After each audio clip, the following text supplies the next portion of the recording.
এটা আমার ধারণা 2.5 থেকে 3 কেজি। আমি তেলাপিয়া ফোন আসার পর থেকে সাকিব এগ্রোর পক্ষ থেকে টাইম টু টাইম আমাকে ফোন দিয়ে খবর নেয়, ওনারা ফোন দিয়ে খবর নেয় এবং খোঁজ খবর নেয় আপনার মাছের কি অবস্থা বা সবকিছু মিলে, যেটা অন্য কোনো কোম্পানি এইভাবে নেয় না। এবং আমার মনে হয় সাকিব এগ্রোর প্রতি কনফিডেন্স আছে, তাদের ফোনার সম্পর্কে কনফিডেন্স আছে বলেই খবরটা নেয় আর কি, যে কি অবস্থা। সাকিব এগ্রোকে অসংখ্য ধন্যবাদ। তারা সবসময় লুক আফটার করে, খোঁজ খবর নেয় এবং আমার মনে হলো তারা চাষিদের প্রতি আন্তরিক। এবং যদি এটাই হয়, আমার মনে হয় সাকিব এগ্রো দিন দিন আগাবে, ভালো একটা পজিশনে যাবে ইনশাআল্লাহ। আসসালামু আলাইকুম সুপ্রিয় দর্শকবৃন্দ, সাকিব এগ্রোটেক লিমিটেডের পক্ষ থেকে আপনাদের সবাইকে জানাই শুভেচ্ছা ও অভিনন্দন। আমি মোহাম্মদ আখতারুজ্জামান আজকে আপনাদেরকে নিয়ে উপস্থিত হয়েছি নেত্রকোনার সাতপাই রেল স্টেশনের কাছে। আজকে আপনাদেরকে এমন একজন খামারের গল্প শোনাবো যিনি মাছ চাষে সফলতা অর্জন করছেন। মাছ চাষ কিভাবে করছেন, কি বিস্তারিত এই বিষয়গুলো তুলে ধরবো। তিনি যে শুধুমাত্র মাছ চাষী ব্যবসায়ী তাই নয়, তিনি হচ্ছে একজন, তার পেশা ছিল ডাক্তার। তিনি দীর্ঘ 30 বছর ডাক্তারি পেশায় নিযুক্ত ছিলেন এবং তার পরবর্তীতে মাছ চাষে আসছেন এবং মাছ চাষ কিভাবে করছেন, কি বিষয়ে আসে, এই সকল তথ্য আজকে আপনাদের সামনে তুলে ধরবো। চলুন দর্শকবৃন্দ, আর দেরি নয়, এই ভাইয়ের গল্পটি শোনা যায়। আসসালামু আলাইকুম ভাইজান। জি ওয়ালাইকুম সালাম। ভালো আছেন? জি জি ভালো। খাবার দিচ্ছেন নাকি? জি জি খাবার দিচ্ছি। আপনি সকালবেলা তদারকি করছেন? এই তো মাঝে মাঝে খাবার দিলে আমি আসি আর কি, খাবার চাহিদাটা দেখি, পরিমাণটা বুঝি। তো আপনার সাথে একটু কথা বলতে চাচ্ছিলাম। জি চলেন, সামনে আগায় কথা বলে খাবারটা দেখেন। চলেন। জি জি। আচ্ছা ভাই, আপনার সাথে যে বিষয়ে আলোচনা করতে চাই, আসলে এই যে মাছ চাষে আপনি দীর্ঘদিন ধরে আছেন, এটা আসলে কতদিন ধরে মাছ চাষের সাথে জড়িত? 6-7 বছর ধরে। 6-7 বছর ধরে জড়িত। আপনার এমনি পেশা হিসেবে কি পেশায় আছেন? পেশা তো আমি গভর্নমেন্ট জব করতাম, আমি ডাক্তার। আচ্ছা আচ্ছা। এখন স্বেচ্ছায় চলে আসছি, চাকরিরত অবস্থায় আমি এগুলা করছি আর কি। আচ্ছা আচ্ছা। তার পরবর্তীতে মাছের প্রজেক্ট নিয়েই আপনি এখন একটু অন্য ব্যবসাও আছে, পাশাপাশি এটাও করি আর কি। অন্য ব্যবসা কি করেন? ফার্মেসির ব্যবসা আছে, প্র্যাকটিস করি। হাসপাতালের ব্যবসা আছে, সবগুলো মিলাইয়া। মানে আপনি আসলে স্কুল আছে বা এই যে মাছের প্রজেক্ট, এই যে মাছের প্রজেক্ট যেটা, এটা কি আপনার নিজস্ব? হ্যাঁ, এটা নিজস্ব। আচ্ছা আচ্ছা। আপনি যে ডাক্তার ছিলেন, এর আগে এটা কি বিষয় ডাক্তার? আমি তো ডিপ্লোমা করা, পরিবার পরিকল্পনা বিভাগে পোস্টিং ছিল। আচ্ছা আচ্ছা। দীর্ঘদিন চাকরি করছি, 29 বছর প্রায় চাকরি করছি। 29 বছর চাকরি করছেন, তার পরবর্তীতে মাছ চাষে মনোযোগ। জি। তো এই যে মাছ চাষ করছেন, আপনার এই যে 7 বছরের এক্সপিরিয়েন্স, যে পুকুর সংখ্যাগুলো, আপনার বর্তমান পুকুর সংখ্যা কতটি? পুকুর সংখ্যা ওইভাবে কাউন্ট করলে 4টা পুকুর আছে। কত শতক? 2.5 একর জায়গা। আচ্ছা আচ্ছা। 250 শতক এনে আছে, আরেকটা প্রজেক্ট আছে বাড়িতে, ওইটা 50 শতক। সব মিলাই 300 শতক মতো, অর্থাৎ 3 একর। 3 একরের মতো প্রজেক্ট চালাইতেছি। এই 3 একর প্রজেক্ট নিয়ে কি আপনি বিগত 7 বছর ধরে চাষ করছেন? এর আগে মাঝখানে আরেকটা প্রজেক্ট ছিল বড়, শেয়ারে করতাম 12 একর।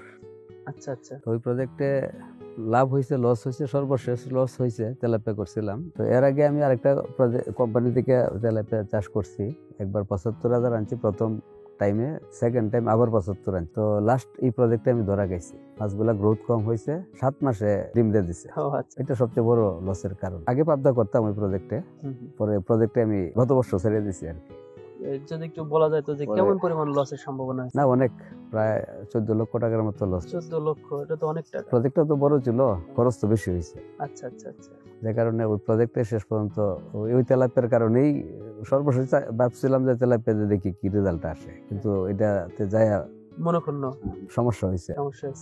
এর পরবর্তীতে সর্বশেষ এখন যেটা চলতেছে তেলাপিয়া, পাশে তো আমার পাবদাও আছে।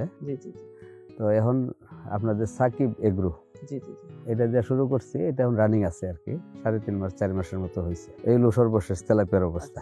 আর পাশাপাশি অন্য পুকুরে আমার পাবদা মাছ আছে। আচ্ছা, পাবদা মাছও আছে, তেলাপিয়া আছে। তো আপনি প্রথমে যে তেলাপিয়াটা নিলেন প্রজেক্টে বা শেয়ারে, তো এখানে প্রায় 75,000 প্রথমে নিয়েছেন, পরবর্তীতে আবার 75, অর্থাৎ 1.5 লাখ। হ্যাঁ, 1.5 লাখ এক বছরে, এক সিজনে। তো এখানে প্রায় 14 থেকে 15 লক্ষ টাকার মতো আপনার লস হয়েছে। এই লসের পরবর্তীতে আপনি এসএ মনোসেক্স তেলাপিয়া নিয়ে শুরু করছেন আবার নতুন করে। তো এই যে শুরুটা করলেন, এই শুরু আপনি তো এখান থেকে একটা ধাক্কা খাওয়ার পরে পরবর্তীতে আমাদের এসএ তেলাপিয়া কেন? এসএ তেলাপিয়া আমার এক কলিগ আছে, ডাক্তার বুলবুল। জি, আমরা যখন একসাথে চাকরি করি, তখন উনি আমার পরামর্শ দিল যে আপনি তেলাপিয়া যদি করেন, সামনে আপনি সাকিব এগ্রো তেলাপিয়া করেন। তো উনি নাম্বার দিল, ফোনে যোগাযোগ করলাম। তো ফোনে বেশ আন্তরিকভাবে রেসপন্স করছে। আচ্ছা আচ্ছা তারপর কন্ট্যাক্ট হইলো, ওনারা তেলাপিয়া পাঠিয়ে দিচ্ছে ওখানে। আচ্ছা, কিভাবে অর্ডার করছিলেন? অর্ডার করছি প্রথম মোবাইলে প্রাথমিক একটা অ্যামাউন্ট বিকাশ করছি, আচ্ছা আচ্ছা, পরে তেলাপিয়া যখন নিয়ে আসছে, নিয়ে আসার পরে পেমেন্ট আমরা পরে সাথে সাথে দিয়ে দিচ্ছি আর কি। পরবর্তীতে দিছেন। কত হাজার মাছের অর্ডার? 25,000 অর্ডার। 25,000-এর অর্ডার ছিল, 25,000-ই দিছেন। হ্যাঁ, গণই নাই, তবে নার্সিং এ তো ছিল, ধরে নিচ্ছি যে ঠিক আছে।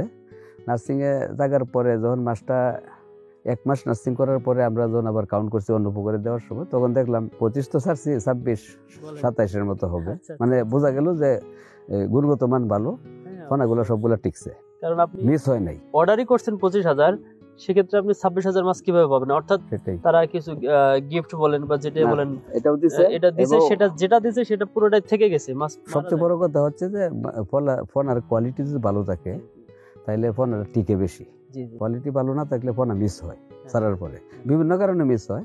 জি জি জি। সাপে খায়, পাখি খায়। তো নার্সিং করার উদ্দেশ্যটা কি এটাই? নার্সিংটা করতে হয়, আমি যখন একটা প্রজেক্টে মাছ কালচারে দিব, এর আগে যদি নার্সিং না করি তাহলে কালচারে বরফ করে দিলে ওই তেলাপিয়া তোর হিসাব করা যাবে না। আচ্ছা আচ্ছা তেলাপিয়াটা হিসাব করে চাষ করতে হয়। আচ্ছা আচ্ছা, এই জন্য নার্সিং করে পরে আমার কালচারের পুকুরে গণ্যা পরে সারি। কারণ আপনি তখন বুঝতে পারলেন না বোঝা আমার এই প্রজেক্টে 25,000-এর অর্ডার ছিল, এখন 26,000 প্লাস। সেটাই এইভাবেই আমি করি আর কি। পাশাপাশি পাবদা মাছ চাষ করি, ওইটাও ওইভাবেই করি, ওইটাও নার্সিং করি, এর গুণে পরে কালচারে দিই অন্য পুকুর। পাবদা মাছের সাথে আপনি কতদিন জড়িত? এই তো 5-7 বছর যাবত শুরু থেকে পাবদা মাছই করে আসছেন? পাবদা মাছ বরাবরই থাকছে? পাবদা করছি, গুলশাও করছি, গুলশাও করছেন, গুলশা, এখন পাবদা। তেলাপিয়া করছেন। তেলাপিয়া তো এটার সাথে করতেছি আর কি, ওইগুলা তো আছে, প্রজেক্ট আছে, পাবদা গুলশার প্রজেক্ট আছে, পাশাপাশি তেলাপিয়া। পাশাপাশি তেলাপিয়া করছেন। তো এখন আমার চিন্তাটা হলো, আমার যে পাবদা মাছ আছে এখন সেল করব, টাইম হয়েছে। সেল করার পরে এখন যে আমি তেলাপিয়া এখন স্টকে আছে আমার, এগুলা কালচারই আছে, মানে ঘনত্ব বেশি। আমি পাবদা সেল করার পরে এই তেলাপিয়াগুলো আমার ওনশিপ করব, আচ্ছা, তাহলে জায়গা পাবে আর গ্রোথ বেশি হবে। গ্রোথটা বাড়বে। আমার টার্গেট হলো 2 মাস পরে এই তেলাপিয়াগুলা সেল করে দেবো, যেগুলো আনছি। জি জি জি জি। এই কত বয়স কতদিন হয়েছে? এই 4 মাসের কাছাকাছি। 4 মাসের কাছাকাছি হয়েছে। তো ঘনত্বের কারণে মাছ কেন? বাড়ে কম, কারণ গ্রন্থের জন্য মাছের স্পেস দরকার। হুম। আপনি যে পরিমাণ মাছ ছাড়বেন, এই পরিমাণ মাছের যে খাদ্যটা দিতে হয়, যদি কম জায়গা থাকে তাহলে পানির কালার নষ্ট হয়ে যায়, কালারটা নষ্ট হয়ে যায়। এটা একটা বিষয়। আর কম জায়গার মধ্যে বেশি মাছ থাকলে তো গ্রোথ এমনিই কম হবে। এমনিতেই কম হয়, স্বাভাবিক। এই দুইটা কারণ আর কি। তো আপনি নার্সিং করলেন, নার্সিং করার পরেই আপনি হচ্ছে পরে এখন চাষের পুকুরে দিবেন। হ্যাঁ, চাষের পুকুরে দিব। আচ্ছা, তো যে নার্সিং এর যে খাবারের বিষয়টা, এটা কিভাবে হিসাব করে দিতেন? নার্সিং এর খাবার হিসাবটা হলো আমরা বডি ওয়েট হিসাবে দিই আর কি। কোম্পানি থেকে তেলাপিয়ার একটা সহায়িকা বই আসছে, এটা ফলো করি, এইভাবে খাবার দিই। সবচেয়ে বড় কথা, প্র্যাকটিক্যালি যদি আমরা আসি, বডি ওয়েটটা অনেক সময় কাউন্টেবল হয় না। মাছের খাদ্যের চাহিদাটা কেমন আছে, তেলাপিয়া কিন্তু সহজ, আপনি খাদ্য দিলেন সাথে সাথে খাইয়ে ফেলে, সাথে সাথে খাইয়ে ফেললো, তাহলে বোঝা গেল তার খাদ্যের পরিমাণটা ঠিক আছে। ঠিক আছে। এখন যদি খাদ্য দেওয়ার পরে যে আবার থাকে খাদ্য, তাহলে বোঝা গেল খাদ্যের পরিমাণটা বেশি পড়ছে, এটা লস। খাবারটা ভেসে থাকে বা খাবার যেগুলো খায় না, এক্ষেত্রে পুকুরের কি কি ক্ষতি হয়? খাবারটা নষ্ট হবে, গইলা নিচে পড়বে, মাটিতে বসবে, এটা অ্যামোনিয়া গ্যাস তৈরি হবে। তার মানে এটা তো আরো ক্ষতিকর, আপনার লস। খাদ্যের দিক দিয়ে অর্থনৈতিক ক্ষতি হইলো, পুকুরের ক্ষতি হইলো, পুকুরেরও ক্ষতি হলো। এই জন্য আমরা হিসাব করি খাদ্যটা দিতে হয়। তো এই যে মাছের খাবারের হিসাব বা এই যে খাবারটা সকাল বিকাল বা আপনার যতগুলো প্রজেক্ট, আপনি নিজেও ব্যস্ত মানুষ, তো এই সবগুলো আপনি এটা দেখভাল করেন? আমার লোক আছে, কেয়ারটেকার আছে। যে দেখলাম যে খাবার যেটা দিচ্ছিল উনি, আমিও আসি, দেখ খোঁজ খবর নেই, মাছের খাদ্যটা আমি কাউন্ট করি, মানে কি পরিমাণ খাইতেছে এটা আমি কাউন্ট করি আর কি। মানে বাড়ানো কতটুকু দরকার এটা আমি নিজে দেখি, দেখার পরে আমি সিদ্ধান্ত নিই যে খাদ্যটা বাড়ানো দরকার। কতবার খাবার দেন? 2 বার দিই, 2 বার দেন, সকালে আর একবার বিকালে। আমরা দেখতে পাচ্ছি আপনার পুকুরের চারিপাশে পেঁপে গাছ। এটা হলো, আমি যখন এই তো বাড়িতে আসা, আগে তো ময়মনসিং থাকতাম, এখান থেকে প্রজেক্টগুলো দেখাশোনা করতাম। তো এই বছর আমি বাড়িতে চলে আসছি, নিজের বাড়িতে থাকি। এখন চিন্তা করলাম যে পুকুরে পারে আরো কিছু করা যায় কিনা, পেঁপে গাছের একটা উদ্যোগ নিলাম। তো মোটামুটি প্রথম দিক দিয়ে ভালোই হয়েছিল পেঁপে গাছ, কিন্তু পুকুরের পানি যখন আমি বাড়াই তাহলে পেঁপে গাছের কাছাকাছি পানি এসে যায়, আচ্ছা, এতে করে পেঁপে গাছের একটু ক্ষতি হয়, যে কারণে পানি কাছাকাছি এসে গেল, যে কারণে কাঙ্ক্ষিত ফলাফলটা আমি পেঁপে গাছে পাইতেছি না। আচ্ছা, চুনটা প্রত্যেক মাসে দেন বা চুন লবণটা দেন, এটা কি কারণ? লবণও দিই, চুনটা দিলে ক্যালসিয়ামের ঘাটতিটা পূরণ হয়, পানির পুকুরের অবস্থাটা ভালো থাকে, পরিষ্কার হয়ে যায়। পাশাপাশি লবণ দেই, লবণটা দিলে মাছের খাদ্যের আগ্রহটা বাড়ে। চাহিদাটা বাড়ে। তো ওই যে চুনটা দিলেন বা জিওলাইট দিলেন, তো চুন জিওলাইটের পার্থক্য কি কেমন, তেমন কিছু আছে? এটা চুনটা দিয়ে হইলো মূলত মাসে একবার দিই, ডোজ দিই শতাংশে 200 গ্রাম এইভাবে।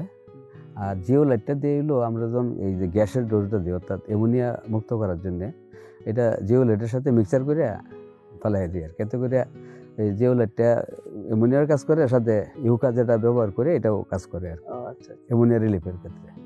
এই জন্য দুইটাই দিই আর কি। তো এটা কি প্রত্যেক মাস বা 2 মাস পর পর করতে হয় নাকি না, না। দেখে বুঝেন?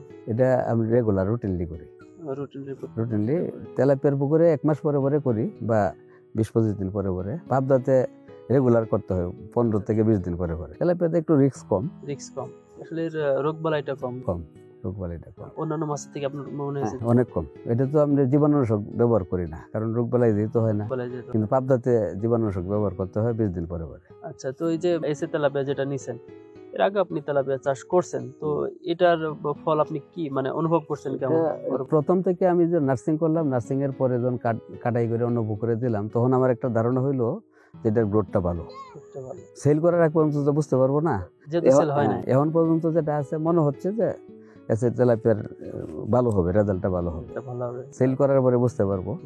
আর এনে আরেকটা সুবিধা হচ্ছে, আমি যেটা প্লিজ, এটা হচ্ছে আমি তেলাপিয়া ফোন ছাড়ার পর থেকে এসে তেলাপিয়ার পক্ষ থেকে, সাকিব এগ্রোর পক্ষ থেকে টাইম টু টাইম আমাকে ফোন দিয়ে খবর নেয়।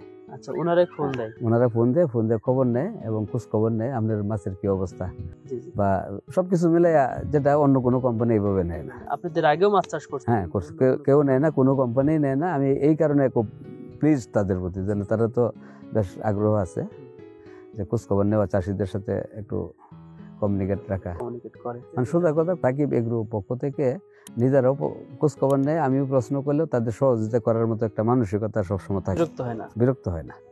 আচ্ছা, বরং তারা আমাকে খোঁজ নেয়, বরং আমাকে বিরক্ত করে, আমি মনে করি আর কি। যেহেতু আপনি ব্যস্ত মানুষ, বিরক্ত ওই সেন্সে নেই না আমি, এই কারণে আমি প্লিজড আর কি, যেন তারা তো খোঁজ খবর রাখে, চাষিদের খোঁজ খবর রাখে, এটা দরকার আছে। অবশ্যই। এবং আমার মনে হয় সাকিব এগ্রোর প্রতি কনফিডেন্স আছে, তাদের ফোনার সম্পর্কে কনফিডেন্স আছে বলেই খবরটা নেয় আর কি, যে কি অবস্থা কেমন। হাজার হাজার সফল এসে তেলাপিয়া চাষের মতন আপনি যাচ্ছেন 2025 সালে এসে তেলাপিয়া চাষ করতে। 2025 সালে এসে তেলাপিয়ার দাম নির্ধারণ করেছে ৳1.40। তবে যদি জানুয়ারি মাসে 31 তারিখের ভিতরে পুনঃ বুকিং করেন, সেক্ষেত্রে আপনি পাচ্ছেন 5 দিনের নার্সারি পাউডার ফ্রি। এই 5 দিনের নার্সারি পাউডারে আমরা আবার দিব হরমোন মিশ্রিত করে। আপনারা জানেন এসে তেলাপিয়া পোনাতে 28 দিন হরমোন সম্পন্ন করা থাকে। এর পাশাপাশি আরো 5 দিন যদি হরমোন মিশ্রিত খাবার খায়, সেই ক্ষেত্রে সেই তেলাপিয়ার পোনা হবে হৃষ্টপুষ্ট এবং কি আরো বেশি স্ট্রং। এই জানুয়ারি মাসে বুকিংকৃত পোনা আপনি মার্চ মাসে 23 তারিখ থেকে নিয়ে এপ্রিল মাসে 5 তারিখের ভিতরে ডেলিভারি নিতে পারবেন। সিজনের প্রথম পোনা দিয়ে আপনি মাছ চাষ শুরু করতে চাইলে আপনার বুকিংটি আজই নিশ্চিত করুন। বর্তমানে এসে তেলাপিয়া মাছ চাষ করছেন এবং আপনি মনে হচ্ছে যে না ভালো গ্রোথ আসছে, এখান থেকে বিক্রির বিষয়টা কেমন আপনার? এখান থেকে মাছ উঠায় নিয়ে গিয়ে বিক্রি, নাকি পাইকারিরা এসে নিয়ে যায়? না, পাইকাররাও নিয়ে যায়, ট্রাকেও বিক্রি করে। সুবিধা কোনটাতে বেশি? সুবিধা হলো পাইকারদের বিক্রি করতে পারলে সুবিধা বেশি, রেটটা বেশি পাওয়া যায়।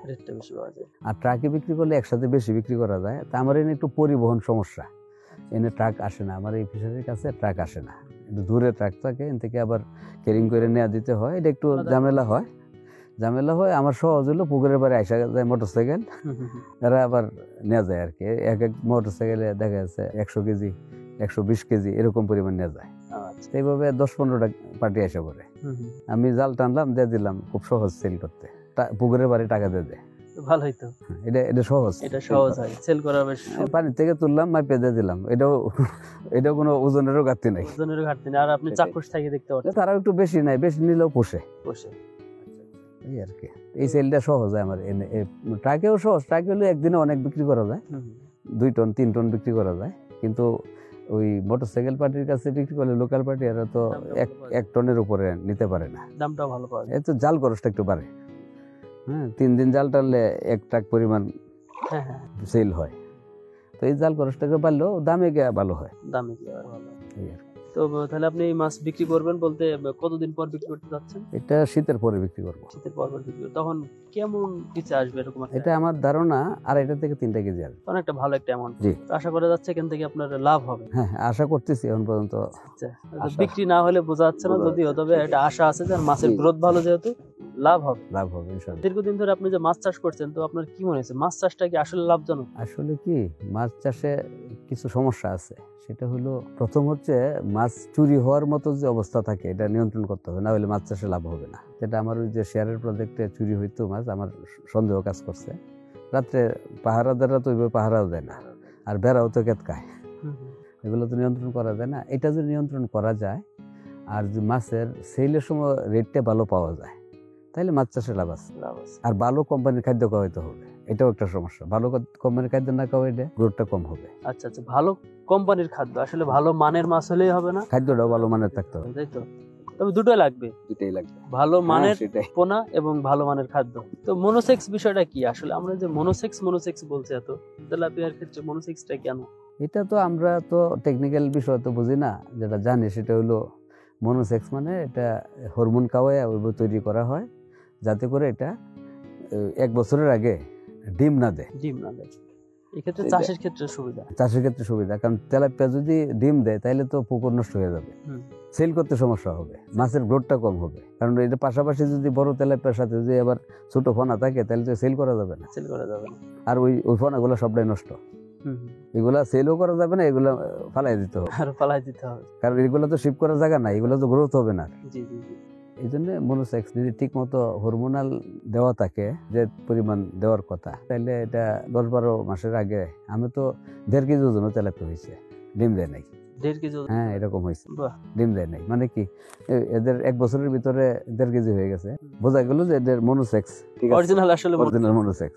তো আপনার এই যে আমাদের যে সুপ্রিয় দর্শক এই মুহূর্তে আপনার এবং আমাদের কথা শুনছে, তো তাদের উদ্দেশ্যে যদি বলতেন যে আসলে মাছ চাষে কেন তারা আসবে, মাছ চাষ কেন করা উচিত, এই উদ্দেশ্য নিয়ে যদি কিছু বলতেন। হচ্ছে আমাদের দেশের যে জনসংখ্যা যে পরিমাণ বৃদ্ধি পাচ্ছে বা জনসংখ্যা যে পরিমাণ আছে, আমাদের যদি খাদ্যের চাহিদা মিটাইতে হয়, এখন তো পুকুর ব্যতীত বিলের মাছ তো কম, নদীর মাছ কম, নদীর মাছ। নদীও তো মরে গেছে, বিলও তো এখন নাই। জি জি। তো মাছের যে কোত্থেকে আসবে, আমিষের একটা এইজন্যে- ঘাটতি। এই জন্য আমিষের ঘাটতি হবে, মানুষের খাদ্যের চাহিদা আছে, আমিষের ঘাটতি পূরণ করতে গিয়ে আমাদের চাষের দিকে মনোনিবেশ করতে হবে। জি জি জি। এই জন্য মাছ চাষ করা দরকার। এবং মাছ চাষটা যেমন আমার এই যে প্রজেক্টে আমি তো আগে ধান করতাম, হুম হুম। ধান যে পরিমাণ খরচ করে যে ধানটা পাইতাম 1 বছরে, 1 লাখ টাকা ধান হইতো খরচের পরে, কিন্তু 1 লাখ টাকা তো আমার ছোট একটা পুকুরে আমার 2 লাখ টাকা প্রফিট 2 আসে। লাখ টাকা প্রফিট আসে। তা আমার এই প্রজেক্টে তো এই ধানের চেয়ে তো অনেক বেশি প্রফিট হচ্ছে। এই জন্যে এই একদিক দিয়ে যদিও ধানের চাষটা কমতেছে, কিন্তু আমার যদি ওইভাবে চিন্তা করি, লাভের দিক, লাভের দিকটা তো আমার মাছের লাভ বেশি হচ্ছে। মাছের লাভটা বেশি। তো প্রপারলি করতে হবে, জি জি। আবার সিকিউরিটি দিতে হবে যে মাছ চুরি না হয়। সময় শ্রম সবকিছু দিতে, আর মাছ যদি চুরি হয় তাহলে হিসাব মিলবে না, তার লস হবে। লস হবে। এটা আমার প্রজেক্টে এটা বুঝতে পারছি। তদারকির দরকার আছে। তদারকি, নিবিড় তদারকি দরকার আছে। মাছ চুরি হইতে মানুষ তো এখন এই মানে একটা শ্রেণী আছে তারা চুরিতে অভ্যস্ত, আচ্ছা আচ্ছা। এবং এদেরকে পাহারা দেওয়া চুরি ফিরানো খুব কঠিন।